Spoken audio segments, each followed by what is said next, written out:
যা দেবী সর্বভূতেষু শক্তিরূপেণ সংস্থিতা নমস্তস্যৈ নমস্তস্যৈ নমস্তস্যৈ নমো নমঃ।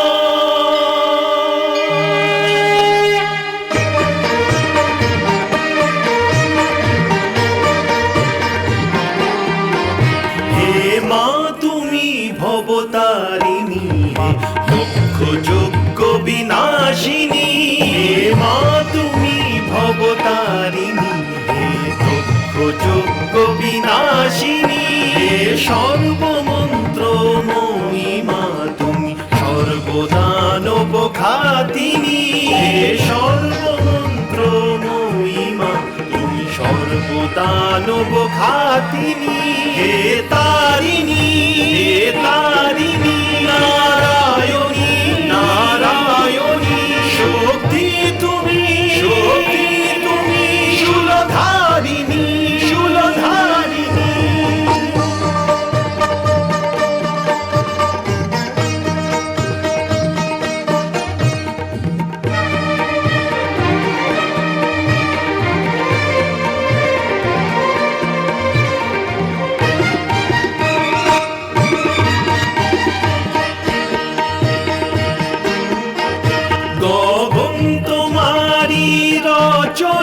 তুমি বাতালেরই রচিতা, তুমি জননী হে পালিকা, সৃষ্টির স্থিতির সংহারিকা সৃষ্টির স্থিতির সংহারিকা। ঘন শ্যামল ভূপতিতে বিলীন তোমারি কল্পনা, শূন্য তুমি তুমি পূর্ণ জগধাত্রী কালিকা, কাটায়নী সুরবর্ষিণী তুমি মহিষাসুর মর্দিনী, হে তারিণী হে তারিণী নারায়ণী নারায়ণী শক্তি তুমি শূলধারিণী শূলধারিণী।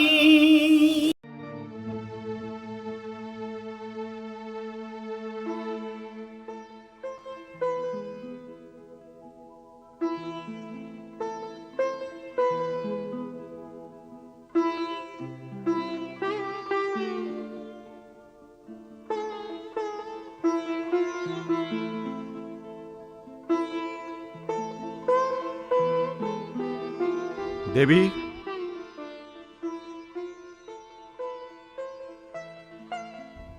দেবী, দেবী কতক্ষণ শোকে ডুবে থাকবেন? কন্যা বিদায় হয়ে গেছে, এখন সে দুঃখী হবে না সুখী হবে তাতে আমাদের কি আসে যায়? এই শোকের সমাপ্তি ঘটাও, ভুলে যাও গৌরীকে, ঠিক যেভাবে আমি তাকে ভুলে গেছি। আপনি কথা বলতে পারেন, কারণ আপনি শ্রেষ্ঠ, অনেক বড় আর বড় বিদ্যানও। স্নেহ ভালোবাসা আপনার জন্য আড়ম্বর, কিন্তু আমি যে মা, শুধুই মা, যে কন্যাকে আমি 9 মাস নিজের গর্ভে ধারণ করলাম, মৃত্যুর চেয়েও ভয়ানক প্রসব বেদনা সহ্য করে তাকে জন্ম দিলাম, আদর যত্নে তাকে মানুষ করলাম, আর তারপর নিজের থেকে দূরে সরিয়ে দিলাম। আমি কি তাকে ভুলে যেতে পারি? এ কি শোকের বিষয় নয়? দেবী, শোকে আপনি কিছু ভুলে যাচ্ছেন। কি ভুলে যাচ্ছি? দেবী, আপনি ভুলে যাচ্ছেন যে আমি আমার জীবনের 60তম বছরে পা রেখে দিয়েছি, আর এই অবসরে আমার মিত্রেরা, আমার আত্মীয়রা, আমার শুভানুধ্যায়ীরা আমাকে ষষ্ঠদশ পূর্তি সমারোহ করার উপদেশ দিয়েছেন, যাতে আমি সম্মত হয়েছি। এবার আমি এমন এক সমারোহ করতে চাই যা আমাকে, এই প্রজাপতি দক্ষকে, গৌরবর শ্রেষ্ঠত্বের শিখরে বসিয়ে দেয়। আর যারা এই সমারোহে উপস্থিত হবেন তারা কোনোদিন একে ভুলবেন না। এ তো খুবই আনন্দের বিষয়। উৎসব তো এক প্রকার মাধ্যম যেখানে শুভানুধ্যায়ী ও আত্মীয়জনেরা একত্রিত হন। আপনার এই সংবাদ শুনে তো আমার শোকই দূর হয়ে গেল। আর এই অবসরে যদি গৌরী আসে তাহলে? না দেবী, এই উদযাপনে শ্রেষ্ঠ ব্যক্তিরা আসবেন, শুধুই শ্রেষ্ঠ জনেরা। শ্রেষ্ঠ প্রজাপতির মান্যতার মাপদণ্ডে যারা শ্রেষ্ঠ হবেন সেই শ্রেষ্ঠ ব্যক্তিরা। এখন যদি আপনি শোকের সমুদ্রে ডুবে যেতে চান তো যেতে পারেন। আমার ষষ্ঠদশ পূর্তির সমারোহে আমি কখনোই শিবকে নিমন্ত্রণ জানাবো না।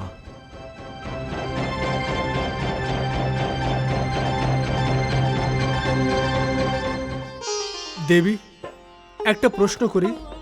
বলুন দেবাদিদেব মহাদেব। দেবী, স্বামী স্ত্রীর সম্পর্ক বড়ই পবিত্র হয়, মধুর হয়, কিন্তু তাকে মধুরতা দেওয়ার জন্য কোনো একটি পক্ষকে কষ্ট করতেই হয়। আপনি কোনো পক্ষের কথা বলতে চাইছেন মহাদেব? দেবী, আমি আপনার মাতা পিতার কথা বলছি। মাতা যে জননী হন, পিতা যিনি পালক হন, তারা দুজনেই মিলে বড়ই স্নেহের সাথে এবং প্রেমের সাথে নিজের সন্তানের লালন পালন করে তাকে বড় করে তোলেন। আর যদি সেই সন্তান কন্যা হয়, তাকে চিরদিনের জন্য কারোর হাতে সমর্পণ করে দেন। কি এই স্নেহ মাতা পিতার প্রতি আপনার খেয়াল থাকতে নাই? হে স্বামী, পিতা জন্মদাতা হন, তার সন্তানের ওপর এটি তার ঋণ থাকে। মাতা প্রসব বেদনা সহ্য করে সন্তানের জন্ম দেন, এটি মায়ের উপকার। কিন্তু যখন তারা আপনার হাতে আমার কন্যাদান করে দিলেন, আমার ভাগ্যকে আপনার সাথে জুড়ে দিলেন, তখন আমার কাছে আপনার সেবা, আপনার এই সুখ ছাড়া আর কিছুই বাকি থেকে যায় না। তাহলে দেবী, আমি কি ভেবে নিতে পারি যে কৈলাস এসে আপনি নিজের মাতা পিতাকে ভুলে গেছেন? না স্বামী, আমি কিছুই ভুলে যাইনি, কিন্তু এখানে আসার পর আপনি আমাকে যে সুখ দিয়েছেন, আমি যা সম্মান পেয়েছি, আপনি যে সংসার দিয়েছেন, আমার দৃষ্টিতে তা সর্বশ্রেষ্ঠ, সব থেকে উঁচু। আপনি সর্বশ্রেষ্ঠ, আপনি আমার সর্বস্ব, আমার চিন্তার কেন্দ্র। আমি তো শুধু এটুকুই জানি স্বামী, আর কিছুই জানি না। আমি আর কিছুই না। দেবী, আমি অত্যন্ত প্রসন্ন হলাম, সন্তুষ্ট হলাম যে কৈলাস এসে আপনি সুখী। শুধু এই কথা জানার জন্য আমি প্রশ্ন করেছিলাম, কারণ এখানে আপনার সুখ, আপনার সুবিধার উত্তরদায়িত্ব আমার। আপনি নিশ্চিন্ত থাকুন স্বামী, আমি আমার এই সংসারে অত্যন্ত সুখী। আমাকে আমার এই সংসারে ভ্রমণ করতে দিন স্বামী।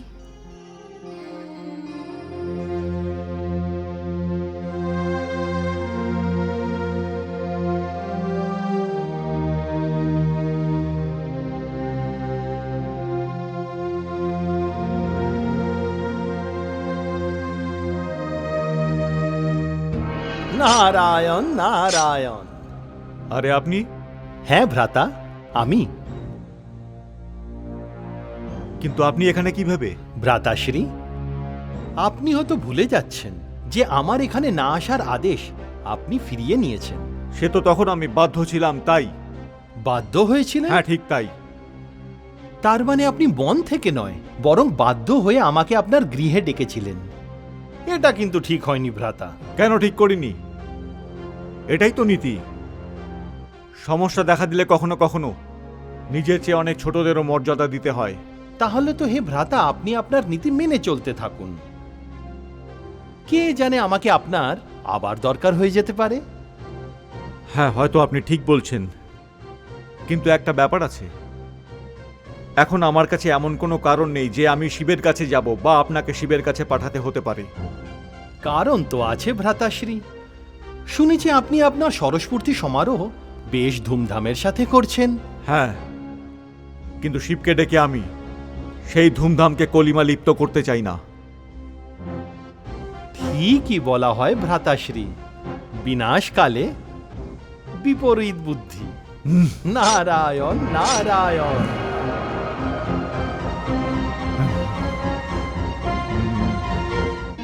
হে প্রভু, পর্বতরাজ হিমাচল নিজের পত্নী নয়নার সাথে আপনার দর্শনের জন্য এসেছেন।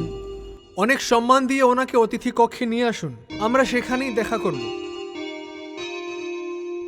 চলুন দেবী।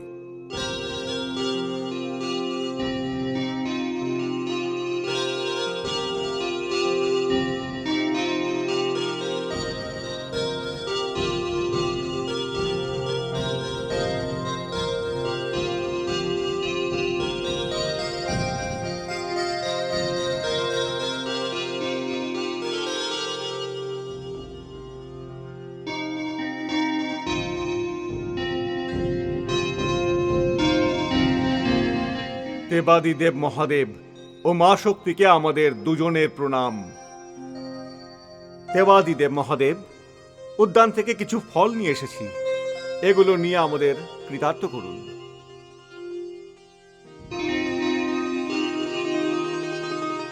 দয়া করে আপনি বসুন।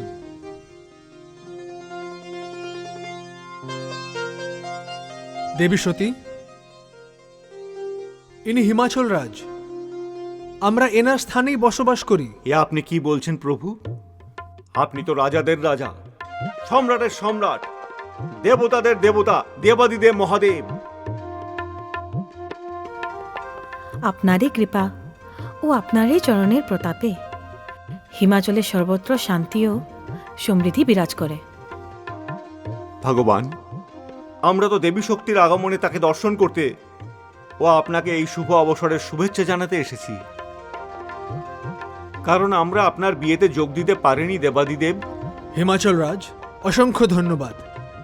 আপনি তো আমাদের জন্য নিজের উদ্যানের উত্তম ফল নিয়ে এলেন, কিন্তু আপনি আমাদের বিয়ের মিষ্টি অবধি খাননি। বলুন, আপনাকে কি উপহার দেব? প্রভু, সবকিছু তো আপনারই দান, আর কি চাই আমাদের? পর্বতরাজ, এ কিন্তু ঠিক নয়। আমার কাছ থেকে না হলে দেবী সতীর কাছ থেকে চেনেন। হে মহাদেব, আপনি যখন আমাদের এই সুযোগ দিতেই চান, তাহলে আমি দেবী সতীর কাছে একটাই প্রার্থনা করব, যে আমার কোলেও যেন অনারের মতো একটি সুন্দর ও দৈব্য কন্যার আগমন ঘটে।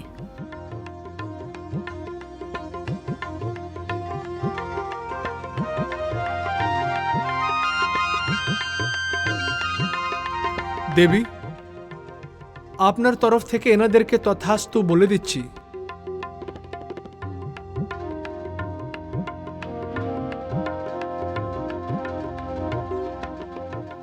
ব্যাস প্রভু, ব্যাস, আজ তো আমি ধন্য হয়ে গেলাম। আজকে তো আপনি সন্তান দিয়ে আমাদের ঝুলি ভরে দিয়েছেন প্রভু। যখনই আমি এখানে এসেছি, সব সময় নিজের ঝুলি ভরেই নিয়ে গেছি। মহাদেব শিবের জয়, মহাদেব শক্তির জয়। প্রভু, এবার আমাদের যেতে আজ্ঞা করুন।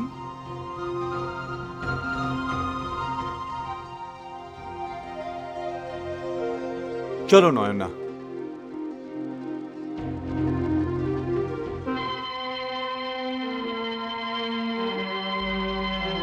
স্বামী, এ আপনি তাদের আমার হয়ে কেমন বর দিয়ে দিলেন? কেমন বরদান? আপনি তাদেরকে আমার মতন কন্যার বর দিয়ে দিলেন।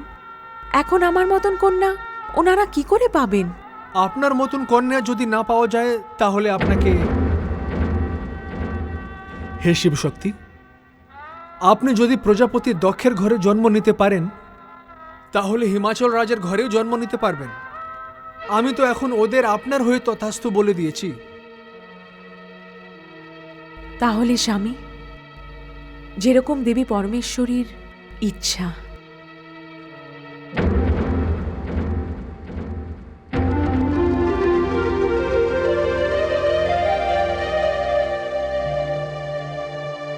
নিমন্ত্রণপত্র তৈরির কাজ ঠিকঠাক মতো চলছে তো? হ্যাঁ প্রজাপতি, আপনার ষষ্ঠদশ পূর্তি উপলক্ষে এই নিমন্ত্রণ পত্র পাঠানো হবে। মনে থাকে যেন সৃষ্টির কোনো বিশেষ ব্যক্তি, তা সে দেবতা হোক বা গন্ধর্ব ঋষি বা মানব, নিমন্ত্রণ থেকে বঞ্চিত যেন না হয়। যেমন আপনার আদেশ প্রজাপতি। কিন্তু একটা কথা বিশেষ করে মনে রেখো, ষষ্ঠদশ পূর্তির এই নিমন্ত্রণ ভুলেও যেন কৈলাসে না পৌঁছে যায়। কি? হ্যাঁ, এটাই ঠিক করেছি আমি, আর এটাই আমার চূড়ান্ত সিদ্ধান্ত। আপনি নিজের সিদ্ধান্ত পাল্টে ফেলুন স্বামী। দেবী আপনি? হ্যাঁ স্বামী, গৌরী আপনার সবচেয়ে প্রিয় ও আদরের কন্যা।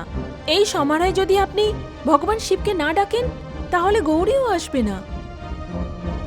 আমি সেটাই চাই। স্বামী, হ্যাঁ দেবী, আমার সারা জীবনের স্নেহ প্রেম ও ভালোবাসার কি মূল্য দিয়েছে সে আমাকে? আমার ইচ্ছার সম্পূর্ণ বিরুদ্ধে আমার সম্মান ও স্বাভিমানকে নিজের পায়ে গুঁড়ো করে দিয়ে ও সেই কপ্তিকাঙাল শিবের হাত ধরে চলে গেল। আর এই বিদায়ের সময় আমি তার মুখ দর্শনও করিনি। সমস্ত মায়া মমতাকে আমি বিষ মনে করে গিলে নিলাম, নিজের বুকে পাথর চাপিয়ে দিলাম। আমি নিজেই নিজের স্নেহ ও ভালোবাসার হত্যা করে দিয়েছি। আমি এটাও ভুলে গেলাম যে গৌরী নামে আমার কোনো কন্যা ছিল।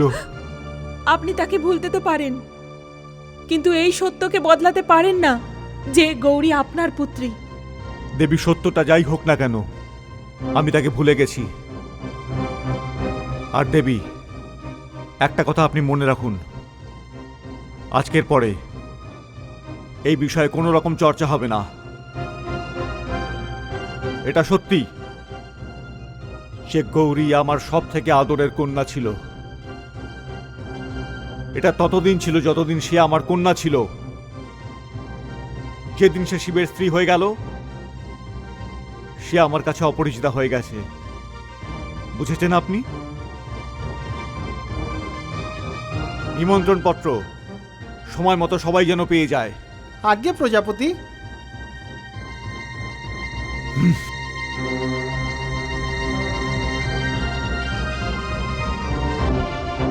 এবার আপনাকে কি করে বোঝাই যে দিনে চোখ বন্ধ করে ফেলেই রাত্রি হয়ে যায় না।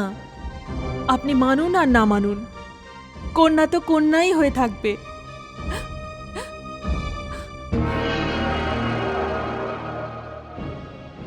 হে পরমেশ্বরী, এ কেমন ঘটনা ঘটতে চলেছে?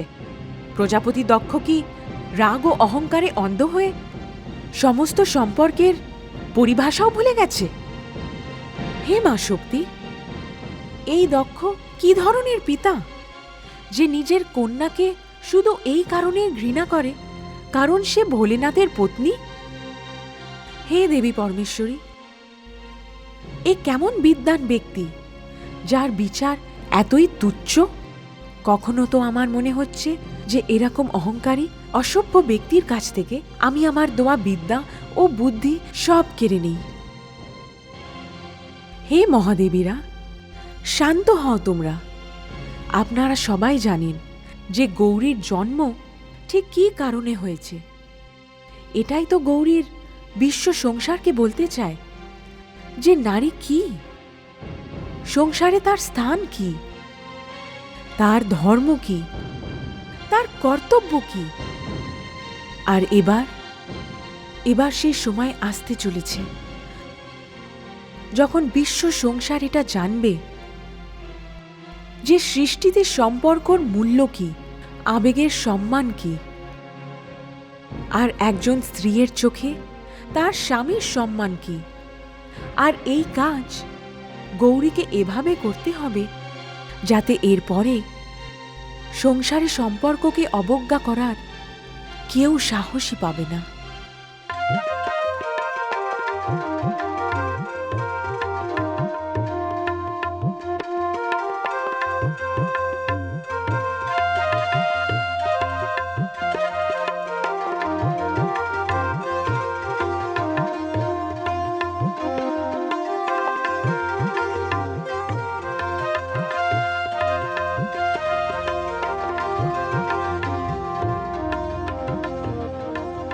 প্রণাম হিমা।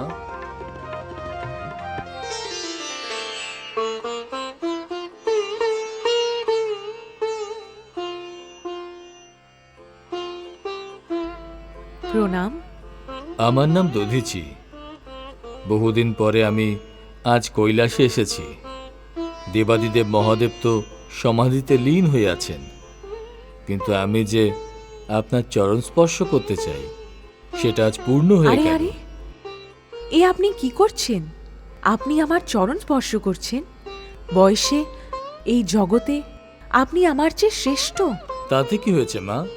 আপনি আমার আরাধ্য দেবতা শিবের শক্তি। আপনি যে নারী, আর নারী মায়ের রূপ হয়, আর সৃষ্টিকে আমার মতন অনেক পুত্র প্রদান করে থাকেন।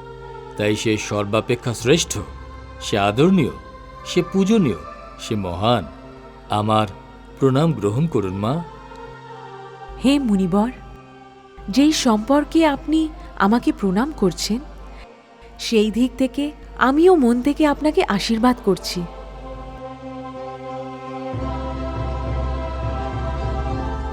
আজ আপনার শ্রদ্ধা দেখে একটি নতুন কথা আমার মনে এসছে, যে পূজ্য শ্রেষ্ঠের স্ত্রী হওয়া কত ভাগ্যের ব্যাপার।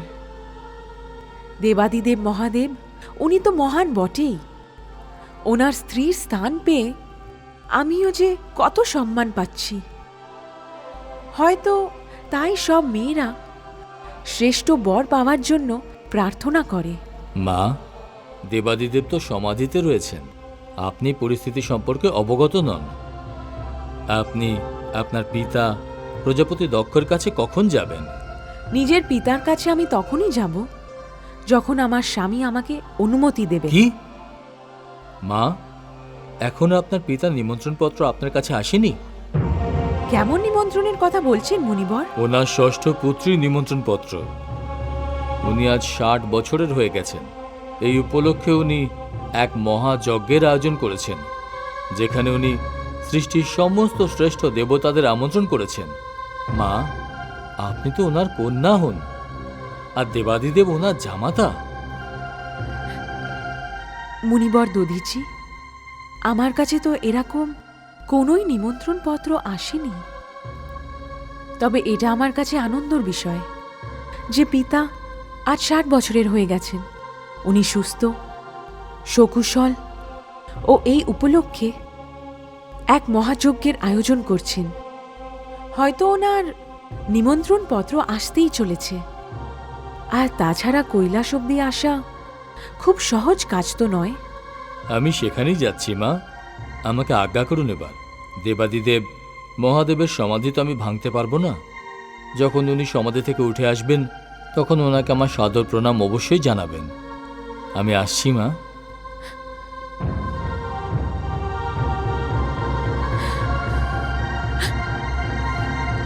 হে মুনিবর,